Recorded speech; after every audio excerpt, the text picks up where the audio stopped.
नवीन गोष्टी नवी कहाणी आजी आजोबा नित्य सांगती गाती हसती दिशा दहाही आनंदाची नवी पर्वणी ज्ञान रंजन अशी ही खाणी झरा नेऊया श्रोत्यांच्या मनी अनुभव अनुभव.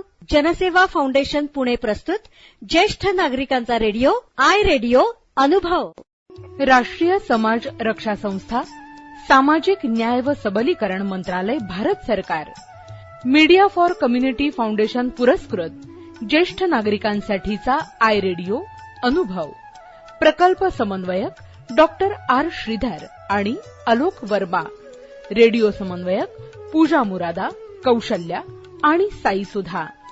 ज्येष्ठ नागरिकांच्या समस्या, प्रश्न आणि मार्गदर्शन यासाठी टोल फ्री एल्डर लाईन क्रमांक 14567 म्हणजेच 14567 यावर सकाळी 8 ते रात्री 8 या दरम्यान संपर्क साधावा. आमचा टोल फ्री क्रमांक पुन्हा एकदा ऐका.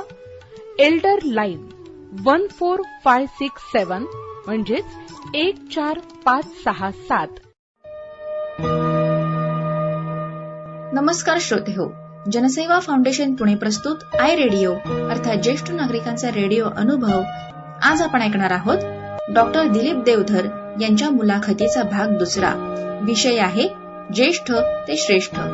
मुलाखतकार स्वाती बन्नी. ऐकूयात तर. आय रेडिओ अनुभव या स्टुडिओमध्ये आपल्याला भेटायला आलेले आहेत डॉक्टर दिलीप देवधर सर. नमस्कार सर. नमस्कार. नमस्कार. तर सर, मला आता सांगा की जुन्या चालीरीती आणि आधुनिक चालीरीती यात आपण कसा मेळ साधायला हवा? आता आधुनिक चालीरीती अशा म्हणजे खरं म्हणजे परंपरागत आपल्याकडे काही चालीरीती आलेल्या आहेत. आता त्या सगळ्या आपण ठेवायच्या का? काळाप्रमाणे बदलायला पाहिजे का? निश्चित बदलायला पाहिजे. साधा आपण ते मृत्यू संस्कार कसे करायचे हे सगळं करायलाच पाहिजे का? हो, त्याचा थोडा बदल करा ना, काय हरकत आहे. आता ऑनलाईन पण संस्कार करू शकतात किंवा काही संस्कार न करता सुरू करू. हे थोडासा बदल काळाप्रमाणे व्हायला पाहिजे. त्याच्यातला मधला मार्ग काढायला पाहिजे. फार जुन्या मताचे पण राहू नका, ऑर्थोडॉक्स पण राहू नका आणि अति आधुनिक असे राहू नका. त्यातला मधला मार्ग काढायला पाहिजे, जो काढता येऊ शकतो निश्चित. अर्थात दोन्ही पिढीचा त्यावर विश्वास पाहिजे. तुमचा विश्वास कोणावर नसेल तर काहीच करू नका. काय तोही मार्ग मोकळा आहे ना. तिन्ही मार्ग मोकळे आहेत प्रत्येकाला. जुन्या परंपरा जरा कोणी काही बोलणार नाही. मधली परंपरा जरा तुमची विचार आहे. अति आधुनिक व्हा, ठीक आहे. आपण सगळ्यांनी मान्य करायला शिकलं पाहिजे. प्रत्येकाची मताप्रमाणे त्याला वागू देणं, त्याच्यावर टीका न करणं हा त्याचं मत आहे. आपण दुसऱ्याला बदलायला जाऊ शकत नाही कधी. आपण बदलू शकतो. त्यामुळे आपण बदलायचं, दुसऱ्याच्या मताप्रमाणे आपण बदलायचं. त्याची मतं बदलायला आपण द्यायचं नाही. सर, ज्येष्ठांनी नव्या टेक्नॉलॉजीचा वापर कसा करावा आणि किती करावा? निश्चित करावा. आता काहींची मुलं तर परदेशात असतात आणि परदेशात असल्यानंतर तुम्हाला इंटरनेट यायलाच पाहिजे. व्हिडिओ कॉल असतात हल्ली, व्हॉट्सअपवर बोलणं असतं. ते तुम्ही शिकायलाच पाहिजे. मेल करायला शिकायला पाहिजे. त्याच्यात काही पर्याय नाहीये तुम्हाला. तुम्हाला साधा आता आमच्या ज्येष्ठ नागरिकांची आस्को म्हणून संस्था आहे. आम्ही झूम मिटिंग घेतो. म्हणजे आम्ही पण टेक्नॉलॉजी म्हणता येणार नाही, पण आम्हाला बेसिक ज्ञान आम्ही प्राप्त करून द्यावं. मलाही मी जेव्हा फेसबुक वापरेल मला वापरता येईल की असं मला वाटत होतं. मी व्हॉट्सअप मला येईल की नाही, ईमेल मला करता येईल की नाही असं मला वाटतं. आता मी सहजपणे हाताळू शकतोय. ही काळाची गरज आहे. हे तुम्हाला कळायलाच पाहिजे. तुम्ही कितीही वय तुमचं असू दे, हे शिकायला पाहिजे. अगदी तितके तरुण पिढीसारखी टेक्नॉलॉजी येऊ नका.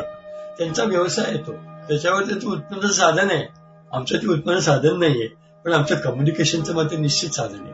तर ते आपण जरूर शिकायला पाहिजे. बेसिक माहिती घ्यायलाच पाहिजे. काळाप्रमाणे आपण करायलाच पाहिजे. आता अतिरेकी वापर करायला पाहिजे का?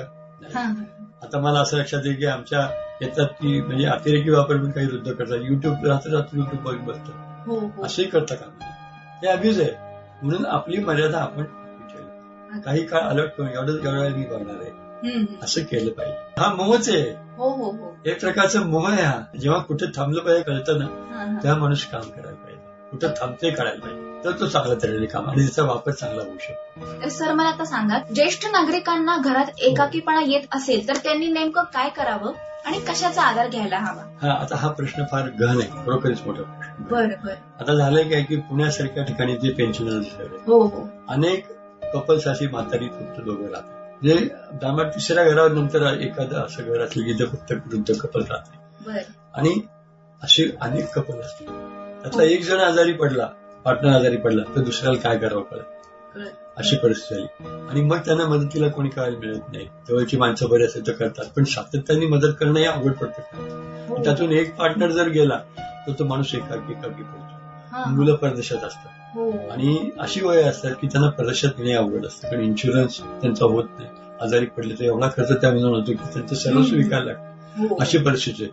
आणि आपल्या लोकांना तिथं वेळच जात नाही. खरं आहे, वृद्धांचे कारण इतके परवानगी होतात ते. मी माझं आत्ताच उदाहरण देतो. माझा मित्र मुलाकडे 2 महिन्यासाठी एकटा राहतो, त्याला एकटाच राहतो. इथं पुण्यात सुद्धा एकटा राहतो. आणि तो अमेरिकेकडे मुलाकडे गेला की जरा एकटेपण आपला जावा म्हणून. पण अमेरिकेत जर स्वतःला एकटेपण वाटायला लागलं. तुझं कारण मुलगा नोकरी जाणार, सून नोकरी जाणार, मुलं आपल्या शाळेत जाणार, दिवसभर त्याला काहीच करता येत नाही. पुण्यात असला तर वाहन घेऊन फिरता तरी येतं.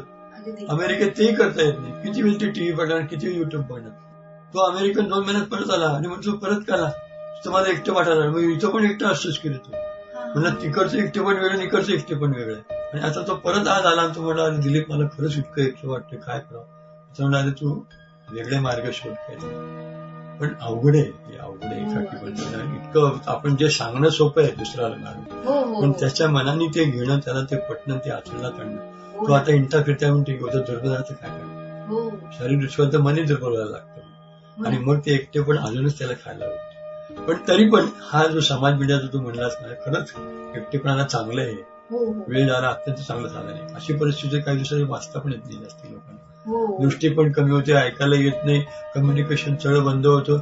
अजूनच ते वेड्यासारखे वागायला लागतात की इतकं त्यांना एकाकी पण जाणवायला लागते. आता काय करावं कळत नाही त्यांना. म्हणजे डिप्रेस होतात, काही तर आत्महत्या सुद्धा केली, अशी परिस्थिती.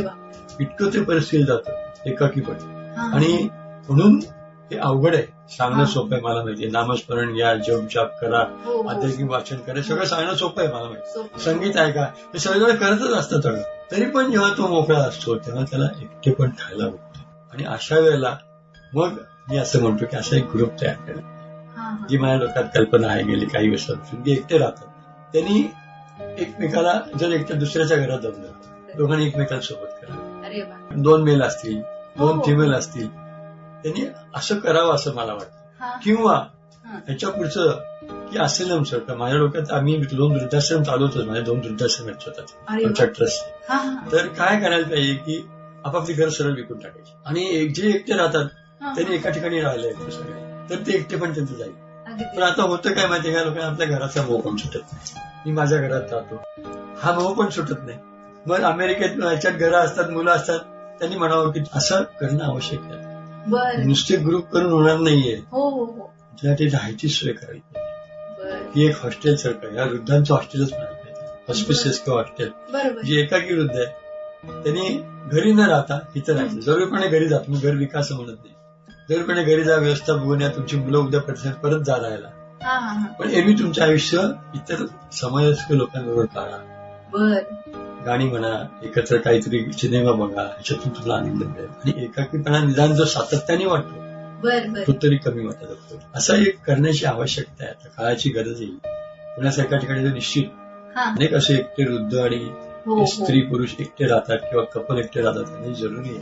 कारण जरी कपल राहत असेल ना तरी मतांचे एक्सचेंज फार होत नाही ग.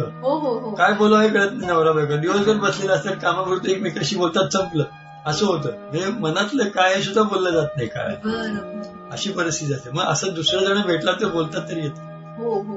तर असं एक आपल्याला करायला पाहिजे की जिथं एकाकी वृद्ध आहे त्याची सोय आपण तुम्ही इथे येऊन जा. विरंगुळा केंद्र तर दूर, विरंगुळा केंद्र असते 5-6 तासाचाच प्रश्न असतो. आणि काही लोक जायच्याच परिस्थितीत असतात तिथपर्यंत. अशी परिस्थिती आहे. देणार कोण, आणणार कोण त्यांना. आज पुण्यासारख्या ठिकाणी वाहन चालवणं किती अवघड आहे, वाहन मिळणं अवघड आहे. दुसरीकडे जाऊन विरंगुळा जायचं कोणी, परत यायचं कोणी, जाण्यातच तो किती ताप. त्यापेक्षा त्यांना एका ठिकाणी असं ठेवलं तर ते विल एन्जॉय द लाईफ. समवयस्क लोक मिळतील. माझ्या डोक्यात तशी कल्पना आहे, आता कशी अंमलात येते बघू. ट्रस्टच्या माध्यमातून मी करायचा प्रयत्न करणार आहे. एकाकी जीवन जे त्यांना जातं त्यांना असं, मला आता थोडी आर्थिक परिस्थिती पाहिजे आणि सगळं होऊन असं एक मोठं हॉस्टेल घेता आलं पाहिजे, जेणेकरून ही सगळी एकाकी माणसं तिथं राहतील. आपलं घर न सोडता ते राहावं, जवळपणे घरी जावं, दोन्ही ऑप्शन ओपन ठेवावं. असं करता आलं तर फार बदल होईल. हा एकाकीपणा त्यांचा हळूहळू कमी व्हायला लागेल. त्या माणसात मिसळण्याचं समाधान तरी मिळेल, मत आपले मन मोकळं करायचं त्यांना मार्ग मिळेल, असं होऊ शकेल. आणि सर, मग जे एकत्र येतील आणि त्यांनी मिळून समजा त्यांनी ठरवलं की आपल्याला इकडे इकडे प्रवासाला जायचंय मन शुद्ध होण्यासाठी किंवा तसंही करता येईल. तसं तर एक योजना आखलीच पाहिजे की एक बस तयार करायची, ट्रिपला न्यायचं कुठेतरी, एक दिवसाची ट्रिप. त्यांना जास्ती ट्रिप आणून उपयोग नाही, ते थकतात लोक. त्यांना एक दिवसाची ट्रिप आणायचं, परत महिन्यातून एकदा असंही करतायत. मग ते एकदा हे झालं नाही की आपल्याला ते पुढे करता येतं की एकत्र ऑडिटोरियम ठेवायचं, तुम्ही सिनेमा बघा तुमचा आवडता, लायब्ररी ठेवायची, वाचा, तुम्हाला कॅरम खेळायचा खेळा, पत्ते खेळायचे खेळा, ते एका ठिकाणी मिळायला पाहिजे. विविध केंद्रात फक्त जाण्याची येण्याची सोय कोण करत, तर असे करण्याचे डोक्यात आहे.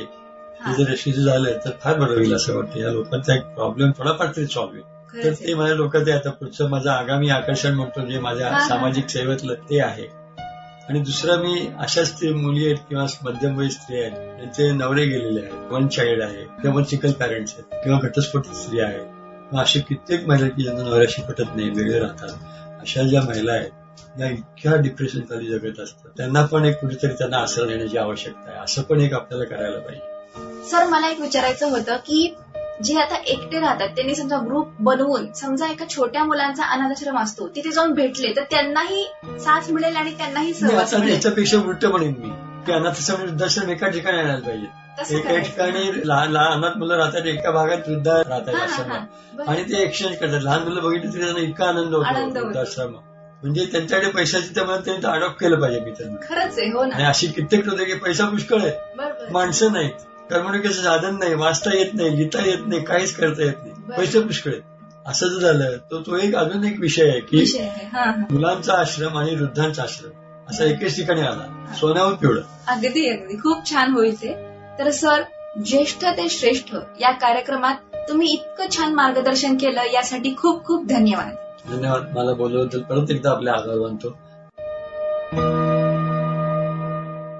आत्ताच आपण डॉक्टर दिलीप देवधर यांच्या मुलाखतीचा भाग दुसरा ऐकलात.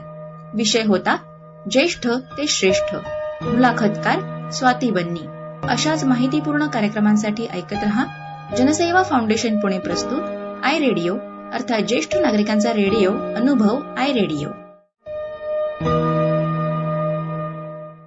देखिए, जीवन के चक्र में उम्र ढलना एक आम सी बात होती है और इसका बहुत अच्छा उदाहरण आपके सामने इस समय बैठा आपसे बात कर रहा है. लेकिन जिंदगी के इस पड़ाव में कभी कभी ऐसा पल भी आता है जब आपको कुछ मदद की जरूरत पड़ती है, चाहे वो पारिवारिक हो, स्वास्थ्य संबंधी हो, आर्थिक हो, कोई विवाद हो या शोषण का मामला. लेकिन आपके इन सभी जरूरतों को देखते और समझते हुए भारत सरकार ने शुरू की है एक एल्डर लाइन, जहां आपको मिलेगा आपके सारे समस्याओं का समाधान. फोन नंबर है 14567. अब भले आपके बच्चे आपके साथ रहते हो या किसी दूसरे शहर में हो, ये है आपका अटूट सहारा. तो बस जिंदगी के उन सुनहरे लम्हों को संजोकर अपने आज को बेफिक्री से आप जिए, क्योंकि अब ओल्ड एज बनेगा गोल्डन एज. कैसे? 14567 याद रखिएगा.